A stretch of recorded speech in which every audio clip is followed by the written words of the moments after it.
Fala, cosmonautas! Bem-vindos a mais uma edição do Mooncast, o primeiro podcast na Lua, onde nossos convidados especiais são avatares e vão revelar tudo o que está rolando no universo de Web3, metaverso e NFTs para marcas. Você pode acompanhar todos os episódios do Mooncast no Spotify, YouTube, iTunes, Google Podcast e Áudios. E não esquece de nos seguir nas redes sociais para não perder nenhum episódio. Agora, se quiser participar das gravações ao vivo aqui na Lua com o seu avatar e poder fazer perguntas e interagir com os nossos convidados, basta entrar no nosso grupo do WhatsApp, o Mooncast Friends. Só clicar aqui no link da descrição. Eu sou a Raya Wad, criadora de conteúdo e palestrante sobre Web3. Minha missão é facilitar o onboarding de pessoas e empresas nesse universo tão inovador. Eu sou o Ian Borges, CEO e cofundador da MetaCosmos, uma agência e lab de tecnologias especializada em ajudar marcas a transitarem da Web 2 para a Web 3 e alavancarem seus negócios de forma relevante nessa nova era da internet. E o nosso objetivo com esse podcast é democratizar o conhecimento sobre Web 3 para os brasileiros de uma forma mais leve, mas principalmente mostrar as oportunidades de negócio para os profissionais de marketing em grandes marcas e agências de publicidade.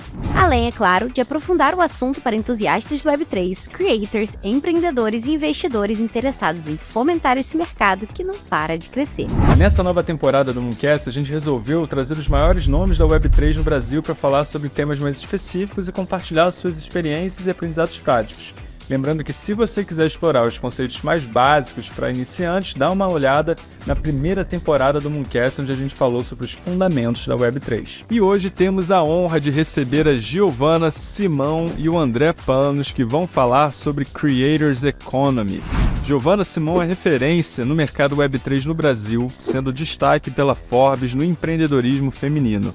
Ela também fundou o canal Beat das Minas, que educou e atingiu mais de 20 mil mulheres. E atualmente é CEO e cofundadora da Kobogo, um ecossistema de investimento em creators, e tem se dedicado diariamente a estudar e falar sobre Creators Economy, sendo uma das suas principais teses para o próximo ciclo do mercado. Já o André é CMO e também cofundador da Kobogo, e possui mais de 10 anos de experiência trabalhando com marketing e produção de conteúdo para multinacionais, startups e empresas focadas em Creator Economy.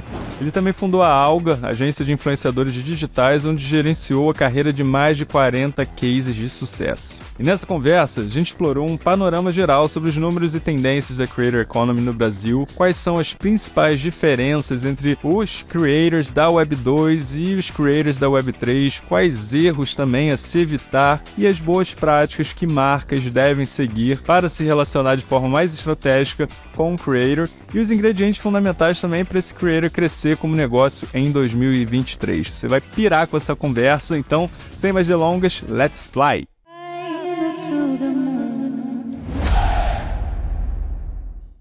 Então, primeiro eu queria agradecer o André e a Gi da Kobogo por terem topado o nosso convite para vir aqui no Mooncast Show falar sobre Creator Economy. Eu vou começar já fazendo primeiro, né? Se apresentem. Quem é a Gi e quem que é o André? Bom, eu vou puxar a fila aqui então. Pessoal, primeiro, um baita prazer estar aqui conversando com vocês, principalmente porque é um podcast bem diferente, né? Pela primeira vez é um podcast aí que eu participo, que é na Lua, que vem com essa interação de metaverso, então parabenizar vocês aí pela inovação, acho que é muito legal trazer isso, e esse é o verdadeiro onboard, né? Quando a gente consegue trazer as pessoas para vivenciarem isso. Então eu vou apresentar rapidamente, meu nome é Giovana Simão, né? Meu sobrenome aí, mas sou bem conhecida como Beat das Minas, tô na criação de conteúdo aí há mais de 3 anos com a ideia de ensinar o Web3 e falar sobre o empreendedorismo feminino para mulheres.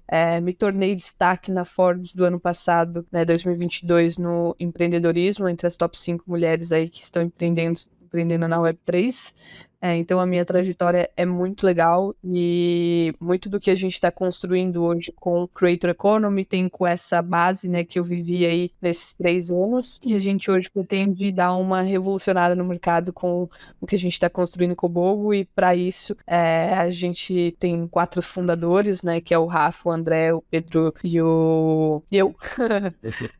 e vou passar a bola para o André. Show. Obrigado aí, pessoal, pela oportunidade de estar aí com vocês no primeiro podcast na Lua, não é mesmo? Então, todo mundo aqui, espero que estejam todos respirando bem, espero que estejam todos seguros aí, viu, gente? Ali eu tô vendo já que tem um panda ali com capacete, deve ajudar aí nesse quesito da respiração na Lua. Então, uma breve introdução, quem é o André, né? Eu sou um aficionado maluco por Creator Economy desde a primeira vez que eu vi um vídeo no YouTube na minha vida, desde 2001. Sempre fui um viciado completo por produção, por vídeos na internet. Pela primeira vez, quando eu vi lá, falei, caramba, eu não preciso assistir o pessoal que tá na TV, eu posso ser essa pessoa, eu quero ser essa pessoa, né? E aí, tudo começou, essa minha loucura pela produção de conteúdo, e isso fez com que eu me interessasse muito pelo marketing, né? Eu comecei a minha carreira lá em 2012, 13, no marketing, quando eu entrei na multinacional Unilever ali, eu fazia patrocínio de Axe, no Lollapalooza, foi uma grande experiência para mim, e foi lá que eu comecei a ouvir realmente sobre o marketing de influência, de uma atração muito grande, né? Aí, eu que não sou bobo nem nada, resolvi sair de lá e criar uma produtora para ajudar creators a se conectarem com marcas, né? Então, desde então eu venho ajudando creators e startups de tecnologia a se comportar mais como um creator. Eu já tive meu canal no YouTube, tive parceria com empresa nesse canal também, foi bem legal. E aí depois veio nessa trajetória, né, a gente criou a Alga, na ocasião, a primeira agência do Brasil de influenciadores focados em Web3, e hoje a gente está com esse super projeto aí para fornecer para muitos influenciadores todo o ecossistema de inovação e empreendedorismo para que eles possam atravessar essa nova fase da Creator Economy, onde creators se tornam startups e captam investimento como gente grande, né? Então a gente está aqui para apoiar todos os creators aí no Brasil e no mundo. É um pouco da minha intro aí, pessoal. Fenomenal. Muito bom ter vocês aqui, galera. Estamos empolgadaço, inclusive vocês estão lindos aí, parabéns aí pela escolha dessa identidade virtual. Então, eu prefiro até ainda mais bonitos presencialmente, mas aqui já entraram no clima aí de forma linda. Agora eu queria começar com vocês uma pergunta básica, né, para quem está acompanhando aqui, são profissionais de marketing, então já talvez tenham mais interação aí sobre os termos que a gente vai usar, mas defina pra gente o que é Creator Economy. Bom, Creator Economy é tudo que a gente vive nos últimos 10 anos na internet, basicamente. Creator Economy, ela se inicia ali com a segunda fase da internet, né, quando as grandes plataformas surgem, a internet não é mais uma via de uma mão só. Quando as pessoas começam a ter o poder de criar o seu próprio conteúdo, quando as plataformas surgem, quando o sistema de monetização do YouTube e outras redes sociais surgem, quando as agências e as marcas entram nesse jogo, ajudando os creators a viver de internet, a viver monetizando as suas criações digitais, a Creator Economy surge, né? E dentro da Creator Economy tem várias outras ramificações, mas uma breve introdução de Creator Economy é isso, é tudo que a gente vive, é o marketing digital, é as agências, é todo esse conteúdo que a gente vê sendo criado aí na internet e sendo monetizado, principalmente, o que caracteriza como uma economia, de fato, dos criadores de conteúdo. Muito legal. Obrigada aí pelo resumão de Creator Economy. Acho que é importante, às vezes, a gente fica usando, às vezes, uns termos que já são conhecidos, né? Como você disse, Creator Economy não é algo novo, já é algo que a gente vem, não é da Web3, né? É algo que veio aí da Web2 e nasceu com a Web2. Mas aí, trazendo um pouquinho aqui para a Web3, eu queria saber de vocês, qual que vocês acham que é o papel dos creators na Web3, assim? Eu vou dar um pouquinho da minha contribuição aqui. Assim como o André falou, né, a gente teve muita experiência trabalhando com criadores, assim, também como sendo criadores, né, o André, ele até foi criador muito tempo antes de eu ser, então ele pegou ali o início do YouTube, ele pegou o início dessas plataformas na parte de criação mesmo, onde os creators começaram a se ver como profissional, começaram a entender que ali tinha uma forma de monetização. E esse processo ele foi muito natural. Então, as marcas começaram a entender que tinha game ali, né? Que através da criação de conteúdo você conseguia expor a sua marca, expor um pouco do seu brand, um pouco do que você está construindo através de uma outra uma outra pessoa falando sobre você mesmo, trazendo mais autoridade para aquilo que você está construindo. É a mesma coisa quando você sai num portal de notícia. Então, quando alguém está falando de você, é melhor do que você falando de você mesmo, né? Então, esse marketing de influência que foi sendo criado, ele trouxe a oportunidade para que criasse uma nova profissão, que são esses creators hoje. Então, antigamente eles eram conhecidos como os blogueiros, né? Que era na época dos blogs, então todo mundo escrevia. A Boca Rosa surgiu disso, que é um grande exemplo pra gente hoje de creator, né? Ela surgiu ali no blog e foi evoluindo, assim como as plataformas de rede social também foram evoluindo. Então a gente tinha o MSN, Orkut, depois a gente foi pro Facebook, Instagram, e hoje muito forte aí a presença no TikTok. Então essa evolução natural, tanto de plataforma como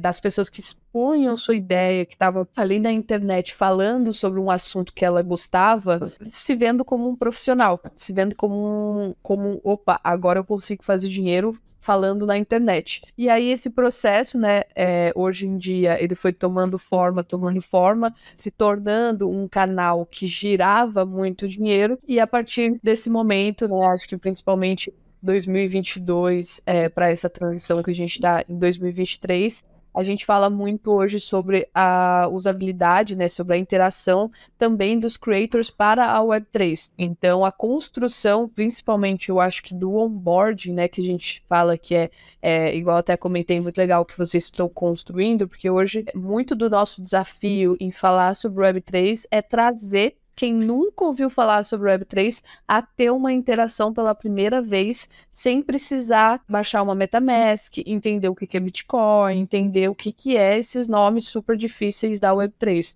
Então é uma interação fácil, né? E acho que os creators, eles trazem muito isso.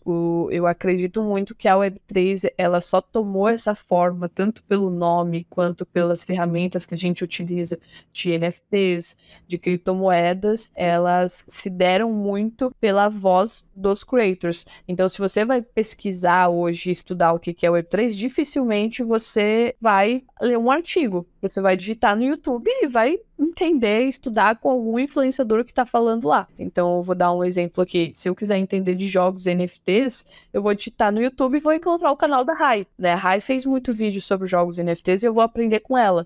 Então, os creators, eles são esses... O André que diz muito isso, né? Mas os creators são esses novos professores da Web3 que são capazes de dizer tendências, ditar movimentos, e que hoje em dia, para mim, a Web3, ela existe muito por conta desses professores, dessas pessoas que estão na internet, né? E você trouxe uns pontos de que eu queria entender se existem especificidades dos creators Web3 em relação aos creators mais Web2, vamos dizer assim. Você acredita que tenha um tipo de atitude, de comportamento ou de forma de produzir conteúdo que difere? Porque quando a gente olha, até principalmente em termos de plataformas, né, quando a gente olha para o Web 2, tem uma predominância muito grande de creators em TikTok, YouTube, e na Web 3 existem novas, seja plataformas, mas também plataformas distribuídas, né, on-chain. Então eu queria entender um pouquinho da sua visão das principais diferenças dos creators da Web 2 e para os creators da Web 3. Tá, vamos lá. Eu vou responder aqui. Ela disse que o dela, ela me disse que cortou, mas vamos lá. Diferenças de um creator tradicional de um creator Web3, né?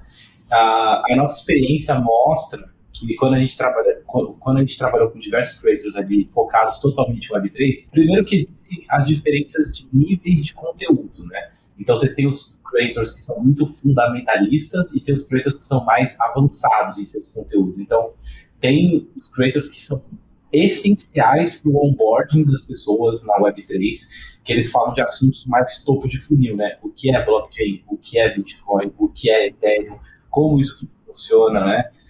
E a gente entra nessa toada de qual é o token mais promissor do ano, que eu não recomendo esse tipo de conteúdo, mas enfim. E aí a gente tem os creators que também são muito mais específicos, assim, né? Creators de DeFi, creators mais focados em metaverso, diversas outras tecnologias e aplicações, creators de tutoriais. Então tem muito essa diferença. Mas o que eu sinto uma grande diferença de um creator Web3 para um creator tradicional é que, assim, para a pessoa gostar de Web3, o nível de maturação do mercado que a gente está hoje, que é o nível de falar de infraestrutura, de fundação de projetos, de aplicações iniciais de tecnologias, esse creator ele já vem com uma bagagem muito boa de entender de mercado, entender de dinheiro, né?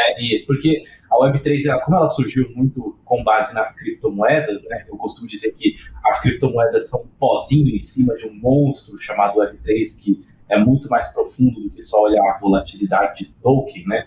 Esses creators, eles vêm com uma bagagem de entender de novas tecnologias, de entender de dinheiro, de conseguir se ver como um negócio, que eu acho que muitas vezes é mais avançado, assim, é mais amadurecido que um creator que às vezes explode do nada em cima de uma trend na internet, algo do tipo. Então, essa é uma diferença muito grande, assim, que eu vejo. É um nível de amadurecimento e muito voltado para a inovação muito interessante, assim. Surgem novas tecnologias, os primeiros que vão estar usando elas são os creators de Web3, sabe? Assim como a gente viu o surgimento de AI para diversas aplicações, eu, pelo menos, vi muito mais isso sendo utilizado por creators Web3 na prática do que até chegar nos creators mais mainstream, assim, sabe? Então, eu gosto bastante desse viés dos creators de Web3, eles são muito abertos e muito avançados em diversos temas, além de criar conteúdo. Então, eu acho que eles agregam demais para o mercado da criação de conteúdo, eles trazem, de fato, a inovação. Eles estão na fronteira da tecnologia mesmo, sabe? Muito legal.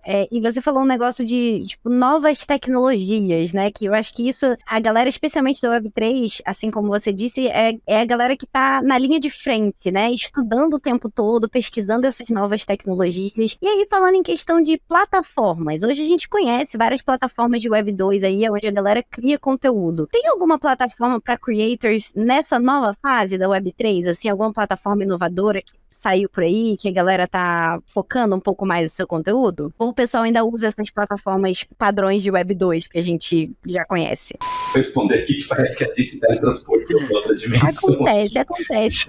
Já que ela volta para esse nosso plano espiritual aqui. Mas, sim, né, existem plataformas mais voltadas para a Web3 e elas são muito interessantes, porque elas questionam todo o modelo de monetização hoje das plataformas que a gente tem, que são as tradicionais, né? O que eu quero dizer com isso? Hoje você tem, por exemplo, o LivePeer, que basicamente é uma plataforma onde as pessoas, é uma plataforma descentralizada, onde as pessoas fazem upload dos seus vídeos e tudo mais, e o sistema de monetização funciona de uma forma muito diferente e muito mais justa, na minha opinião, né? O que eu quero dizer com isso? Hoje, quando um creator ele vai fazer upload e monetizar um vídeo dele no YouTube, por exemplo, a receita que ele gera, ou seja, ele gera um fluxo de pessoas passando por aquele vídeo.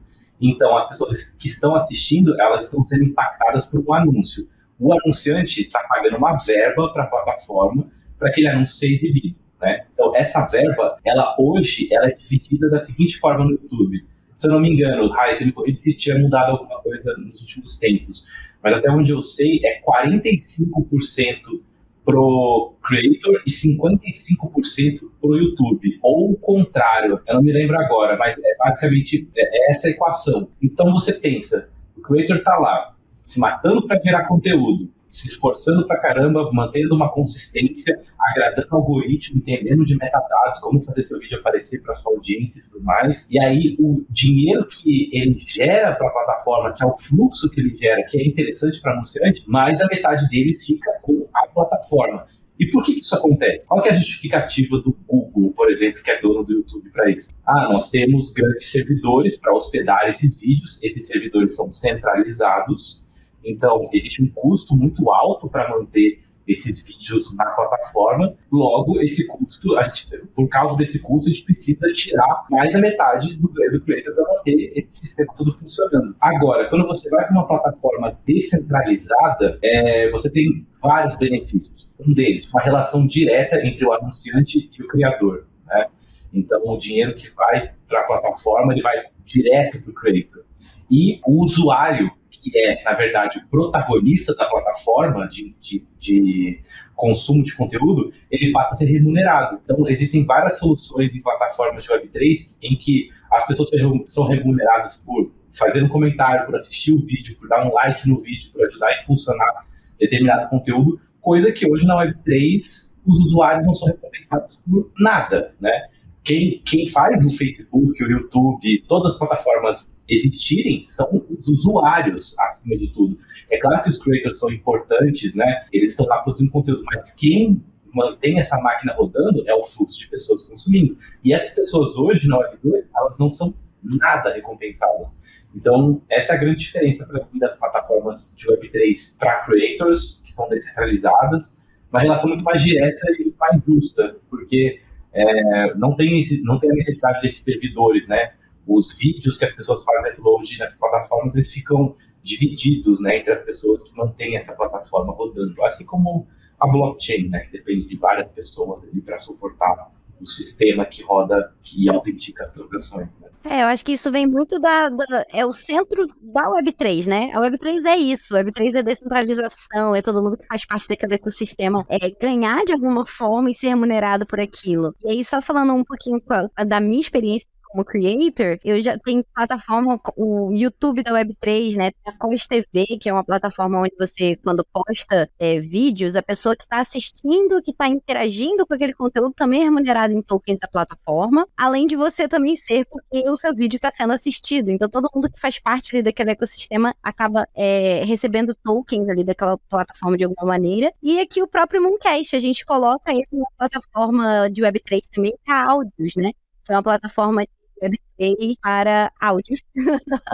Então, os podcasts, bastante podcast Web3 lá. Então, é uma ferramenta que vale a pena explorar. Tem vários outros, né? Algumas plataformas de redes sociais descentralizadas, tipo o Lens Protocol, o Diamond App também, que é como se fosse os Twitters descentralizados, né? Mas tem muita plataforma surgindo aí. E eu acho que, assim, eu mesmo como uma creator Web3, falo sobre assuntos Web3, o público para quem eu produzo conteúdo ainda tá nas plataformas Web2. Eu acho que a gente não teve uma adesão muito grande ainda dessas novas plataformas para que eu consiga produzir o tipo de conteúdo que eu produzo 100% em plataformas Web3. Eu acho que eventualmente a gente vai chegar lá, mas a curva de aprendizado, ou até a gente chegar lá 100%, ainda vai demorar um pouquinho.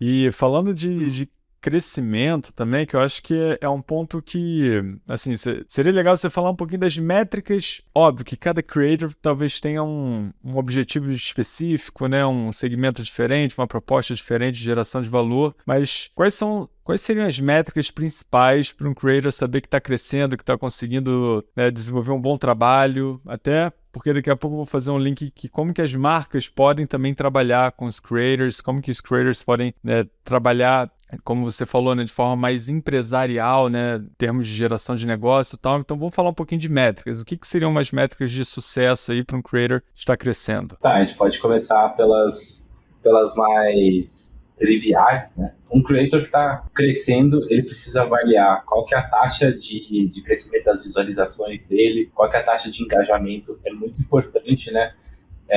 Que o creator ele saiba, né? Ok, beleza, eu estou tendo tantas 1000 visualizações, tantas centenas de visualizações, qual que está sendo a minha conversão?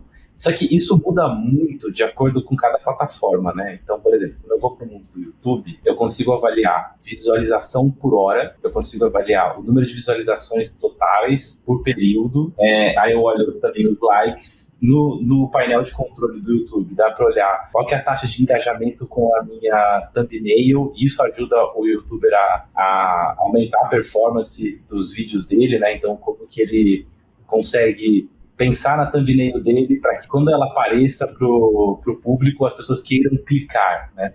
Só que no YouTube, esse é um jogo muito mais complexo, né? Tanto que tem um dashboard super completo no YouTube para o creator conseguir avaliar as métricas dele e tudo mais. Quando você vai pro Instagram, você tem, né, as diferentes métricas, né? Quantos seguidores você tem, quantas visualizações nos Reels, que normalmente vão ser mais altas, porque hoje o Instagram vive uma briga com o TikTok, que ele quer distribuir mais esse tipo de conteúdo do que, por exemplo, posts do feed.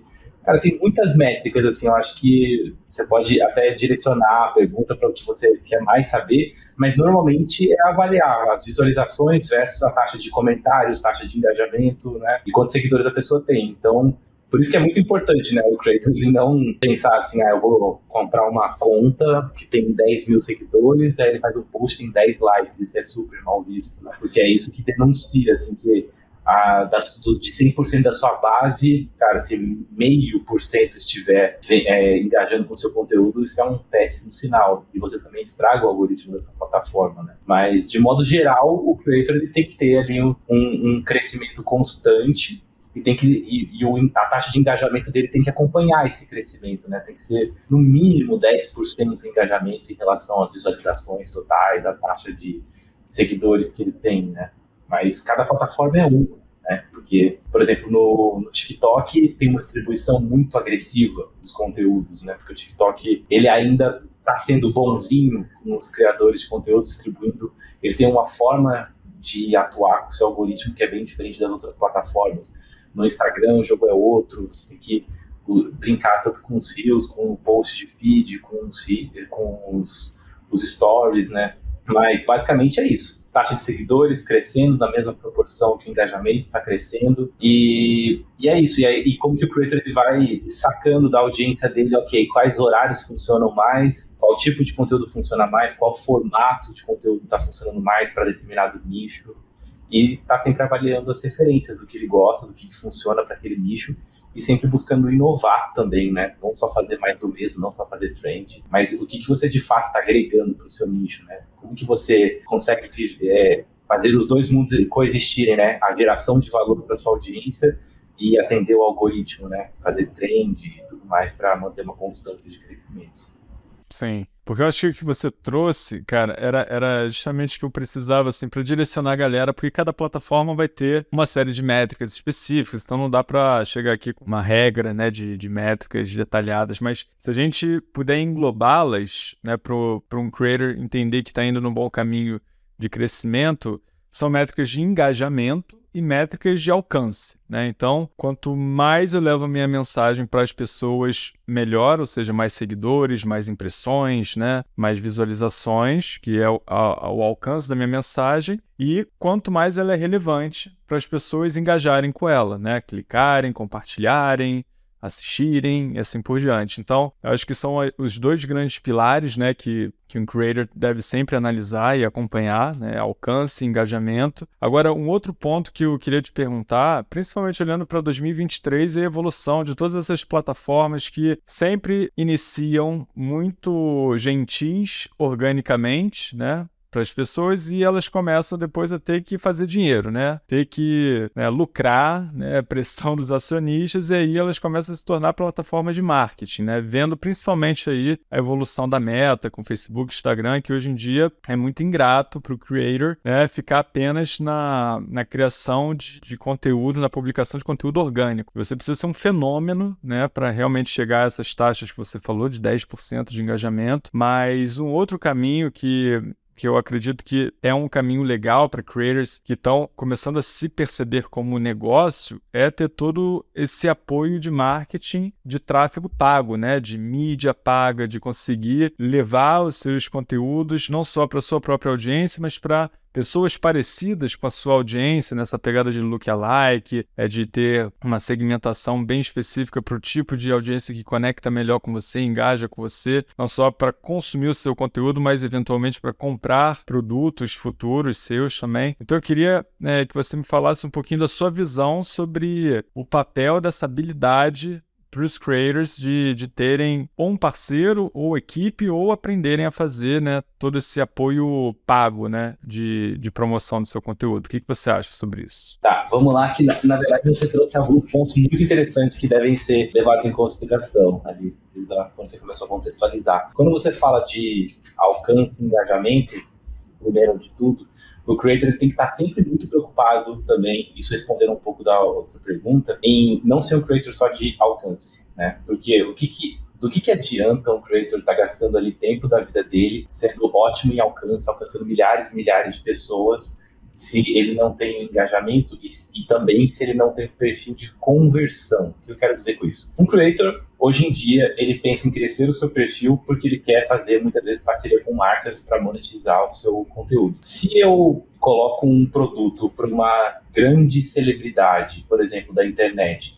que tem um estilo de vida muito descolado da realidade das pessoas, às vezes, um anúncio nessa grande celebridade vai converter muito menos do que um creator pequeno em que as pessoas se identificam muito com ele. Ele não tem um grande público, mas ele tem um altíssimo engajamento, muito focado em conversão. Engajamento não é a mesma coisa que conversão, né? Comentar, dar like e tudo mais, não significa que aquele creator vai trazer resultados para uma marca. Quando o Ian falou dessa parte das plataformas, que elas começam boazinhas, elas apoiam os creators, dão um grande alcance, e de repente elas mudam para agradar os acionistas. Na verdade, o que acontece muito é que assim, as plataformas, o crescimento das plataformas de redes sociais, eles acontecem em diferentes fases, né? Quando uma plataforma surge, como a gente viu historicamente, né, acontecendo, o que ela precisa fazer? Ela precisa fomentar o ambiente de creators. Ela precisa ter criadores de conteúdo para que as pessoas venham até a plataforma. Então, existe uma série de incentivos que as plataformas aplicam para que os creators venham, se sintam seguros, e ali eles recebem incentivos. Então, por exemplo, no início do YouTube, a monetização era gigante por milheiro de visualização para aqueles primeiros youtubers ali em 2010, né?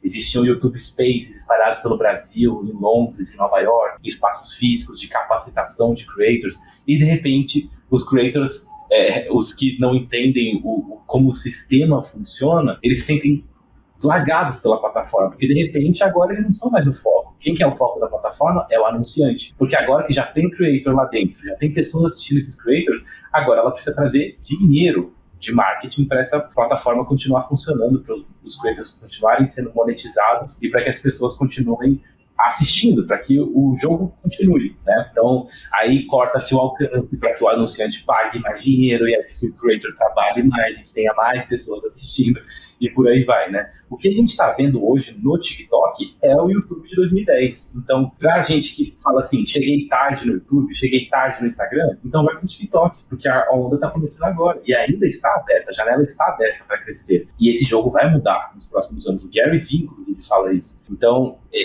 eu vejo dessa forma. Agora, na parte de tráfego, esse é um ponto muito importante, né, que você trouxe, porque cada vez mais os creators entendem que eles não são só uma pessoa, eles são um canal de distribuição. E hoje, as grandes marcas enxergam dessa forma, né?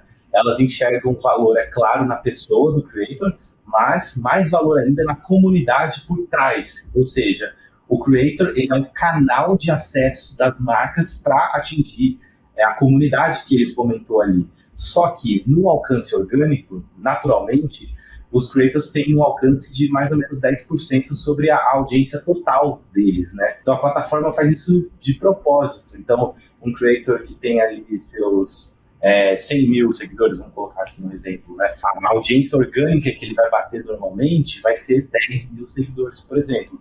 Agora, se a marca enxerga o creator que tem os valores alinhados com a marca e quer atingir a comunidade daquele creator, ela precisa, além de patrocinar o creator para fazer a postagem, mas também colocar uma injeção de tráfego pago naquela postagem para que ela chegue em 90% daquela audiência daquele creator. Então, hoje, por exemplo, as grandes agências de creators mainstream, elas não vendem mais o post do creator, elas vendem o alcance do creator. Quantas impressões aquela postagem que a marca está pagando para a agência fazer vai ter.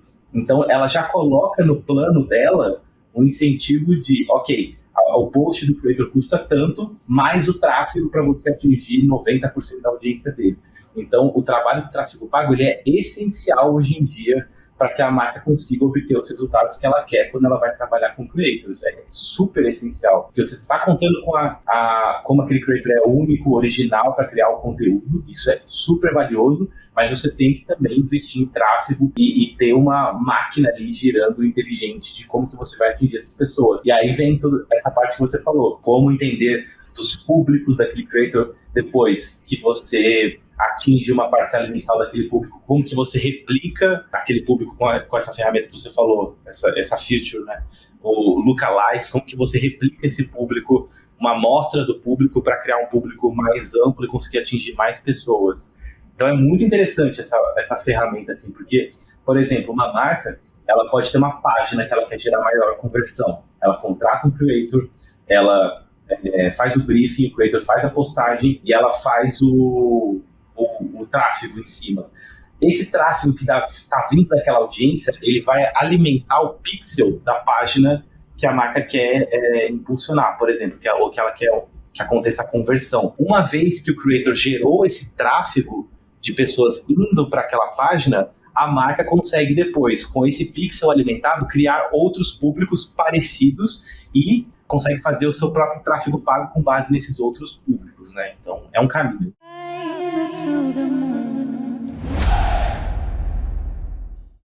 Agora vamos falar um pouquinho da Kobogo? Eu queria saber como é que a Kobogo pode ajudar os creators. Ele precisa estar na Web3? O que vocês estão planejando aí?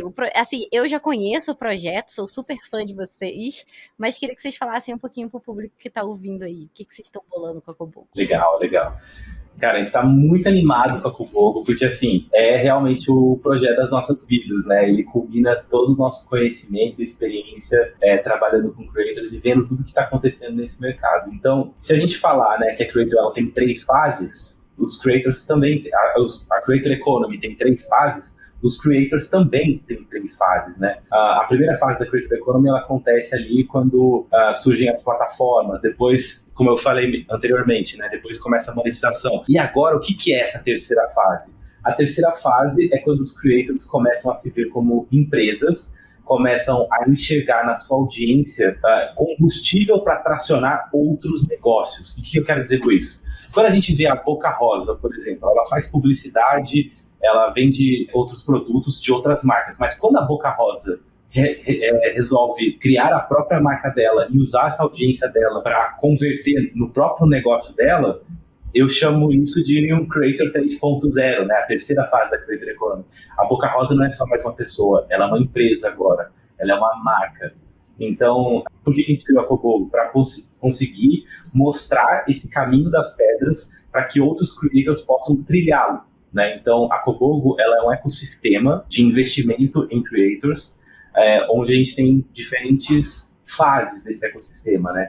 Uma das fases é uma plataforma que a gente chama de Kobogo Social, onde os creators podem criar o seu próprio perfil e ter ali um super dashboard das suas próprias métricas, poder utilizar isso para mandar para anunciante, para se apresentar de forma mais profissional na internet, mas acima de tudo, para que os investidores possam olhar para o creator não como uma pessoa, mas como um ativo que pode ser investido, né? A gente tem uma outra fase da Kobogo também, uma outra parte do nosso ecossistema que é o Launchpad, que é o Kobogo Launchpad, que é uma trilha de capacitação para creators em empreendedorismo e venture capital. Então ali os creators vão entender que eles são empresas em potencial, como criar, como gerir essa empresa, como captar investimento, como se preparar para falar com investidores e como alocar esses recursos da melhor forma para poder alavancar o seu negócio, né? E a gente tem a nossa comunidade da Kobogo, que hoje a gente está ultrapassando 600 membros, mas a ideia da nossa comunidade é que ela é formada por creators, investidores e profissionais da Creator Economy, né? Então, a ideia dessa comunidade é ser uma inteligência de mercado da Creator Economy. Então, juntos, a gente está o tempo todo debatendo sobre qual é o futuro da Creator Economy, quais são os grandes cases de sucesso da Creator Economy, quais são esses creators que já estão se posicionando nesse novo mercado, criando seus próprios negócios, né? E ali a gente consegue fomentar esse debate, elevar o nível de consciência dos creators para essa nova fase, para que o mercado está caminhando. Mas no final das contas, esse ecossistema inteiro existe, tanto de organizar as informações no Kobogo Social, capacitar os creators no Kobogo Launchpad e fomentar o debate de Creator Economy da nossa comunidade, porque a Kobogo, na verdade, é uma investidora de creators. Então a gente tem um fundo, a gente está incorporando um fundo de investimentos que vai, de fato, colocar dinheiro nos creators e poder acelerar a carreira deles. E aí, qual que é a grande ideia por trás disso? Essa comunidade ela ainda vai evoluir para o modelo de DAO, né? Como a gente trata bastante em Web3. E dentro dessa DAO, os creators vão ter um incentivo para estar participando, selecionando e falando de Creator Economy, porque essa DAO, a função dela principal vai ser conseguir selecionar os creators que deveriam ser investidos pelo nosso fundo. Então, imagina uma venture capital que tem o seu deal flow, né? Então, a Kobogo é uma espécie de venture capital que tem o seu deal flow monetizado e totalmente voltado para creators, E quando ela investe nos creators, a performance do nosso fundo, ele vai ser direcionado para o tesouro dessa DAO. E os creators que fazem parte dessa DAO são detentores desses tokens. E eles têm o poder de impulsionar os creators investidos. Logo, esses creators que são impulsionados, eles acabam se valorizando. Então, a performance do fundo é beneficiada disso e a valorização do token acontece por consequência. Então, isso é Kobogo. É uma gestora, investidora de creators, criando essa nova classe de ativos, né? Que é olhar para os creators como uma empresa, como um ativo que pode ser investido. E de quebra, a gente está abrindo as portas da Creator Economy para investidores do mundo todo de forma escalável. Fenomenal, cara. Muito lindo. E é inovação em cima de inovação, né? São camadas e camadas, por isso que dá para entender claramente a diferença de mentalidade até, eu acho, dos creators mais Web3 em relação ao Web2, que foi aquilo que você, Gil, estavam falando bem no início, né? Em termos de até maturidade, de visão estratégica, né? Para se considerar negócio e não ser apenas um ato de sorte, né? Ou um conteúdo viral que te trouxe, né, milhões de pessoas e você se tornou um creator ou um influenciador, né? E agora você levantou um ponto que para mim é muito interessante, que a maior parte do público aqui que acompanha o podcast, como eu falei, são profissionais de marketing, trabalhando em grandes marcas, né, são agências de publicidade que pensam muito dentro do mix de lançamento de um produto ou de uma campanha mais perene, de parcerias, de envolver influenciadores, creators, né, na sua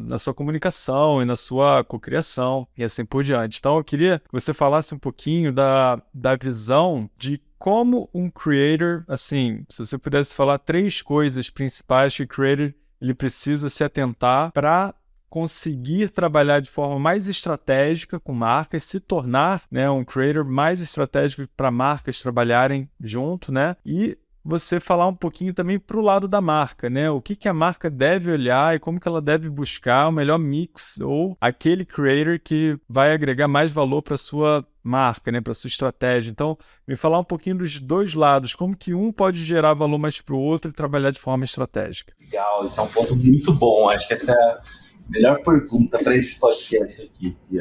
Assim, do lado do creator, eu acho que escolher o seu nicho com muita sabedoria e com o coração é muito importante. O que eu quero dizer com isso? Tem aquele conceito japonês, né, do Ikigai, que é o que você faz, é o que você gosta de fazer, o que você faz bem, o que o mundo precisa e o que o mercado está disposto a pagar. Se o creator ele consegue encontrar essa resposta dentro dele, então ele tem que revisitar os seus pontos fortes, entender o que o mercado precisa e encontrar essa resposta. Ok, o que eu sei, o que eu vou de fato agregar valor e o que as pessoas estariam de fato dispostas a pagar do que eu sei. Se o creator consegue responder isso, ele com certeza vai ter sucesso em se conectar com marcas, porque ele vai estar gerando valor, existe demanda no que ele está fazendo, ele faz isso bem e ele está fazendo o que ele gosta, que é o que garante consistência na produção de conteúdo, apesar do algoritmo estar te tratando bem ou não, né? Então, acho que todo creator tem que pensar muito com estratégia e coração ao mesmo tempo, porque não existe rede social sem consistência e não existe consistência sem paixão na criação de conteúdo. Do lado da marca, eu acho assim, tem 2 pontos que eu ressaltaria. Decisão com base em dados, não em gosto. Então, o que a gente sabe que acontece muitas vezes é que a equipe de marketing das marcas muitas vezes escolhem creators que elas gostam pessoalmente, as pessoas da equipe gostam pessoalmente. Eu acompanho o tal creator, vamos contratar ele. Isso acontece, acreditem ou não, mas isso acontece. Então, às vezes, a decisão de grandes marcas é, vamos fazer com a blogueira tal porque eu gosto dela. Gosta dela com base no quê?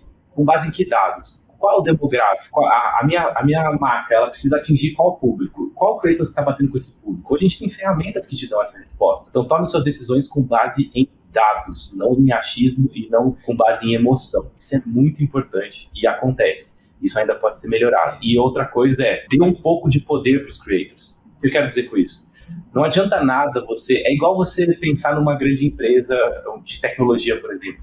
Você contrata grandes mentes para que elas trabalhem, para que elas te digam o que fazer. Você não contrata grandes mentes para que você possa cercear a mente delas e dizer o que elas devem fazer. Nos creators é a mesma coisa. Se você está contratando um creator que está alinhado com o demográfico da sua marca, com a estratégia da sua marca, dê a liberdade para ele criar junto com você. Chama ele, senta junto com ele e fala assim, cara, eu quero fazer uma campanha assim, assim, assim. O que você acha que a gente deveria fazer? Você tá ali no front, o creator tá ali no front, o creator que entende da audiência dele, o creator que tá vivendo o dia a dia e sabe o que as pessoas querem ou não ver. Ele sabe que campanha que vai ficar forçada, que campanha que vai ficar legal. Então, dê poder para os creators criarem também. É isso que eles fazem de melhor na vida. A gente tem um exemplo, por exemplo, do Guaraná, Coisa Nossa. Cara, a marca Guaraná chamou 4 creators malucos, doidos, que ninguém daria liberdade e falou assim, ó, vocês têm um budget aqui, um orçamento, façam um canal do jeito que vocês acham que deveria ser.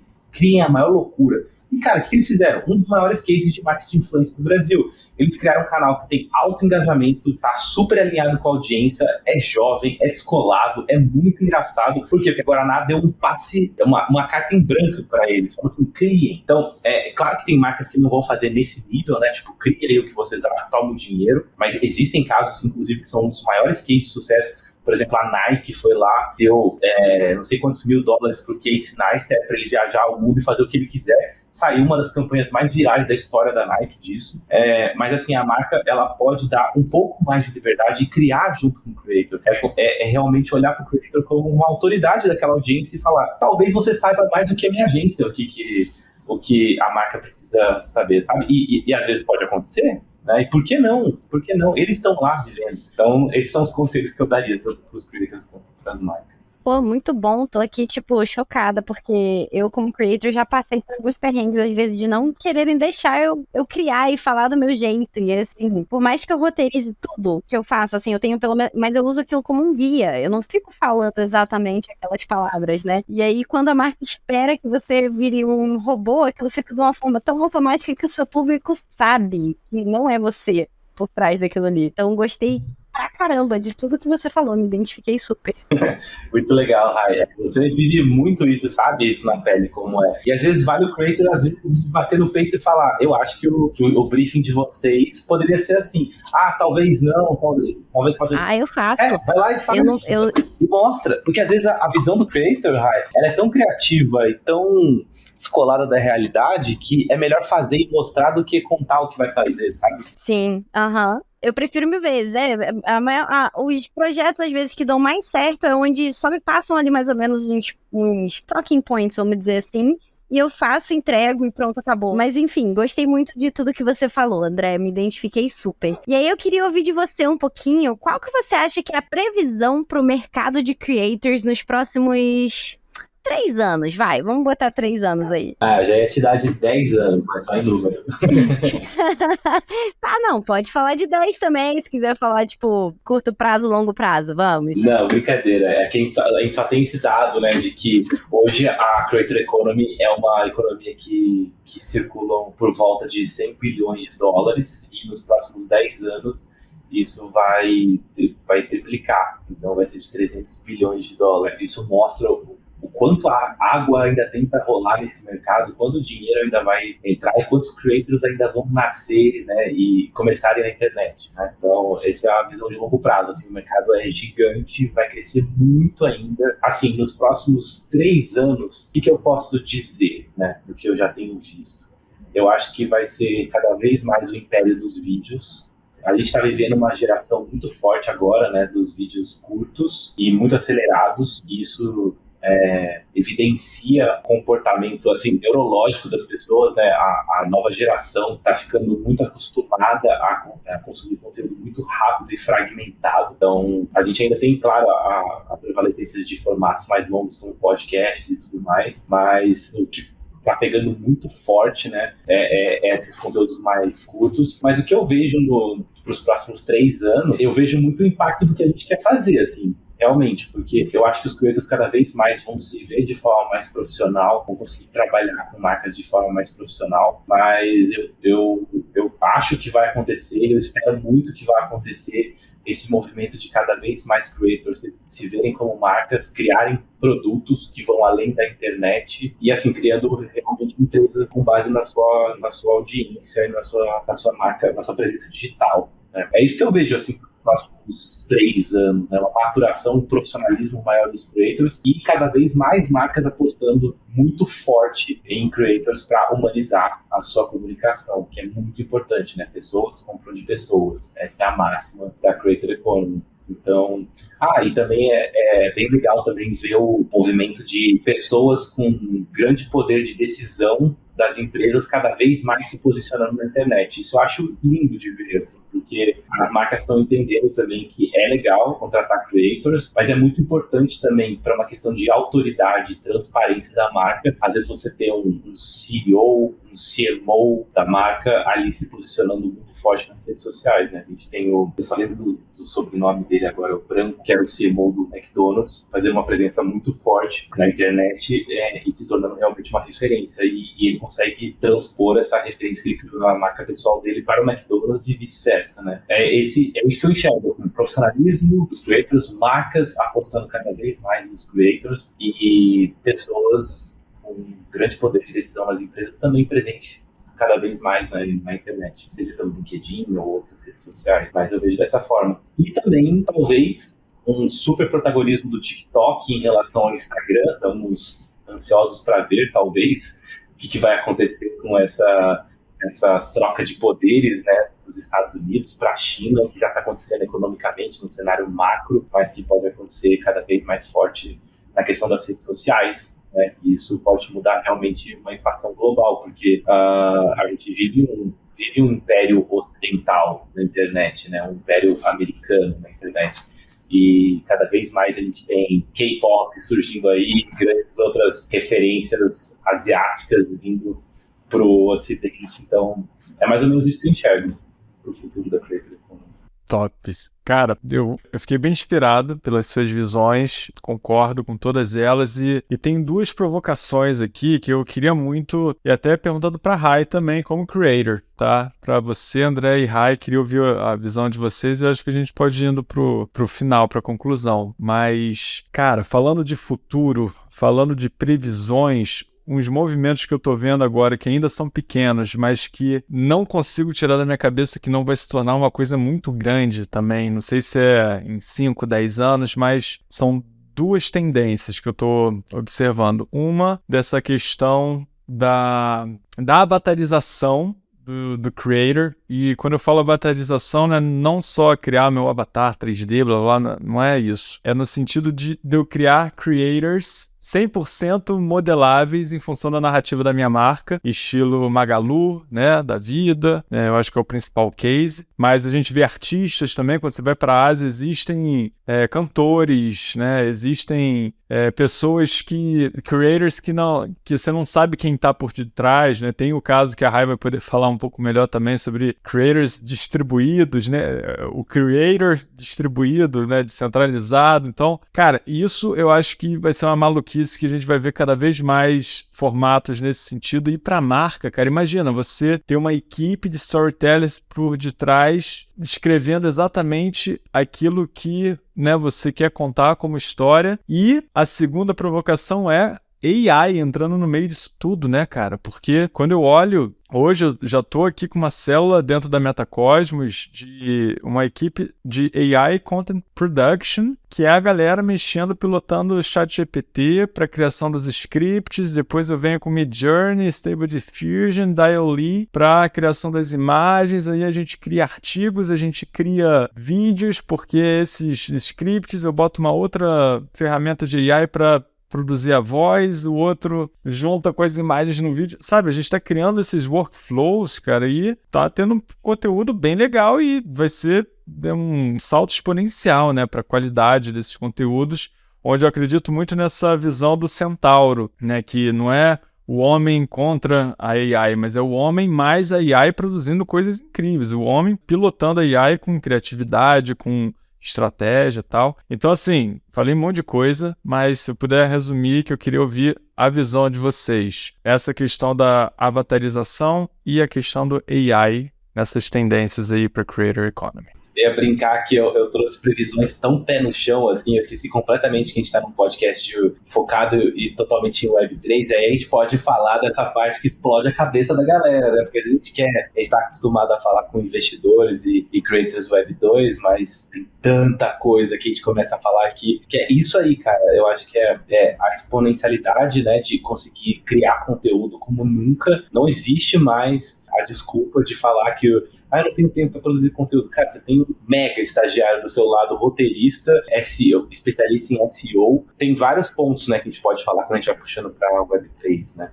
Essa a utilização de inteligência artificial. Agora, o creator tem um roteirista, tem um estrategista de SEO, tem um designer, tem... Cara, dá pra você criar diversas automações com inteligência artificial. Então, assim, o creator que consegue utilizar a inteligência artificial ao lado dele, ele consegue ter uma criação de conteúdo exponencial, assim, é gigantesco o que dá pra fazer hoje com o creator, com as inteligências artificiais. Então, isso é incrível. Essa questão do avatar, como que eu não falei disso, Ian? Ainda bem que você falou, porque, assim, eu defendo muito isso, porque eu acho que vão surgir personalidades digitais tão gigantescas e com um storytelling tão sólido por trás, que eu acho que é isso que está faltando. Eu não acredito tanto no avatar replicado de uma pessoa. Eu acredito muito num avatar que tem uma história muito única e própria e que as marcas queiram se conectar e que ele seja onipresente. Então, isso que eu acho que é a grande vantagem do avatar para redes sociais, né, para ser um creator. Ele pode estar num evento, ele pode estar nas redes sociais, ele cria 300 vídeos se quiser, em cima de scripts e num realismo absurdo, fazendo várias campanhas com várias marcas. Então, assim, isso é absurdo. Isso que você trouxe, assim, é que eu enxergo isso um pouquinho mais para frente. Eu não sei, eu vi uma demonstração do Unreal Engine 5 antes de ontem, que com um iPhone você escaneia o seu rosto e em 3 segundos o negócio já renderizou e você sai modelando e você sai...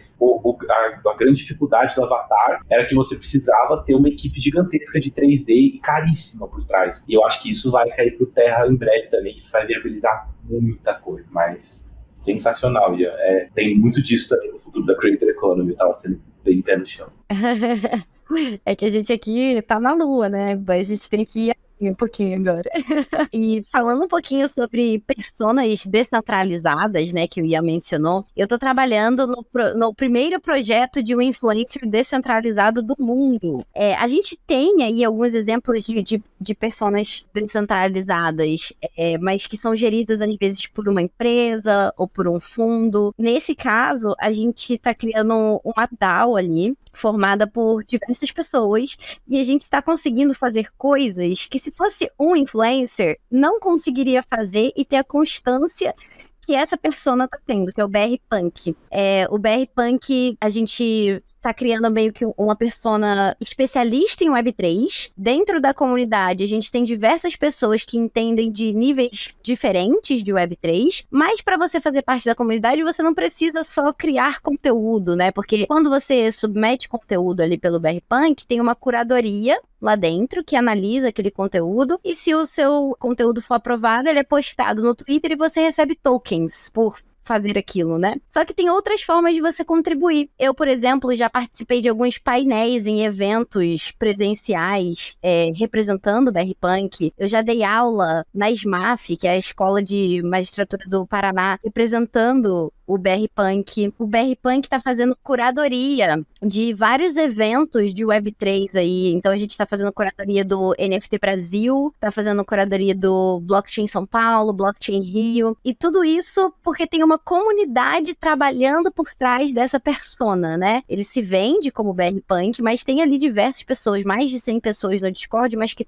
participam ativamente da comunidade, tem mais ou menos umas 15 ali hoje, e cada um fazendo um pouquinho de alguma coisa, cada um fazendo o que é bom e contribuindo com o que consegue, e aí com isso a gente tá conseguindo criar um super case, assim, tá sendo muito legal fazer parte desse processo. Eu tô aprendendo pra caramba e vendo o poder da descentralização, né, o poder de ter várias mentes brilhantes ali por trás de uma única persona, vamos dizer assim. Tá sendo bem legal mesmo esse projeto. Esse projeto é muito foda. Shira e toda a comunidade ali envolvida Cara, de parabéns, porque sem dúvida é algo muito único, original e mostra o poder, né, de pessoas brilhantes utilizando, né, infraestrutura descentralizada, criatividade de narrativa, colaboração e surgem coisas lindas assim, né, que daqui para frente eu acho que vão ter cada vez mais experimentos bonitos como esse, né, com aprendizado e uma aplicabilidade futura, né, incrível.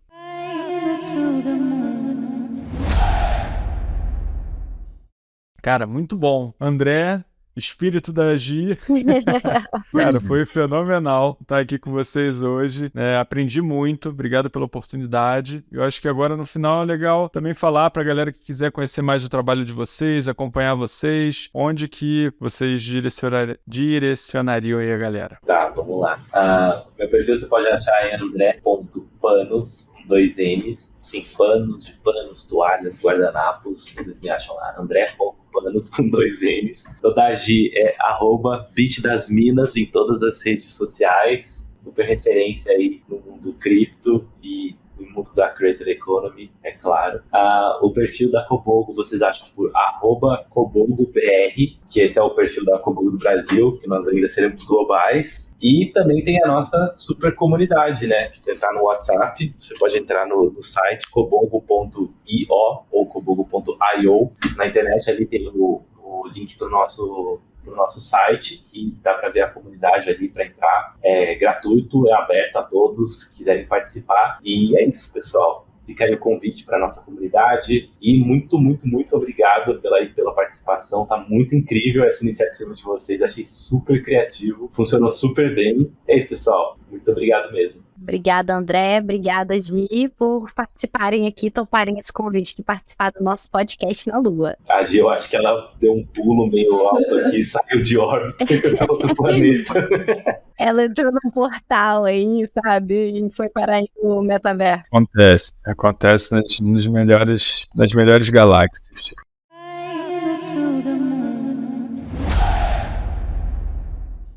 Então é isso, cosmonautas. Foi um prazer estar com vocês em mais um episódio do Mooncast, explorando o universo da Web3.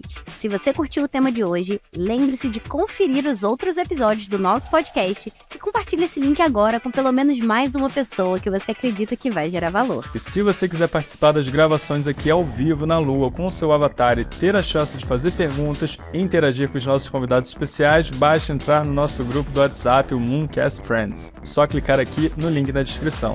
Lembrando que o Mooncast é uma produção em conjunto com a MetaCosmos. E para conhecer mais sobre nossos projetos, é só seguir o @Raiauad, RAIAUAD, nas redes sociais para mais conteúdo sobre o Web3 ou entrar em contato para agendar palestras sobre o Web3 de forma simplificada na sua empresa. E se achar que precisa de um parceiro para te ajudar a alavancar sua marca de forma relevante na Web3, trabalhando com as suas equipes de marketing e agências de publicidade, acesse o site metacosmos.com.br, Cosmos com K, e conheça nossos serviços que vão desde consultoria estratégica, treinamentos em company, pesquisa de mercado até execução de A a Z das suas ativações em metaverso e com NFTs. Acesse o site e agende uma consultoria gratuita para que a gente já possa te orientar com os passos iniciais. Valeu, cosmonautas! Os links todos estão aqui na descrição e a gente se vê no próximo episódio do Mooncast.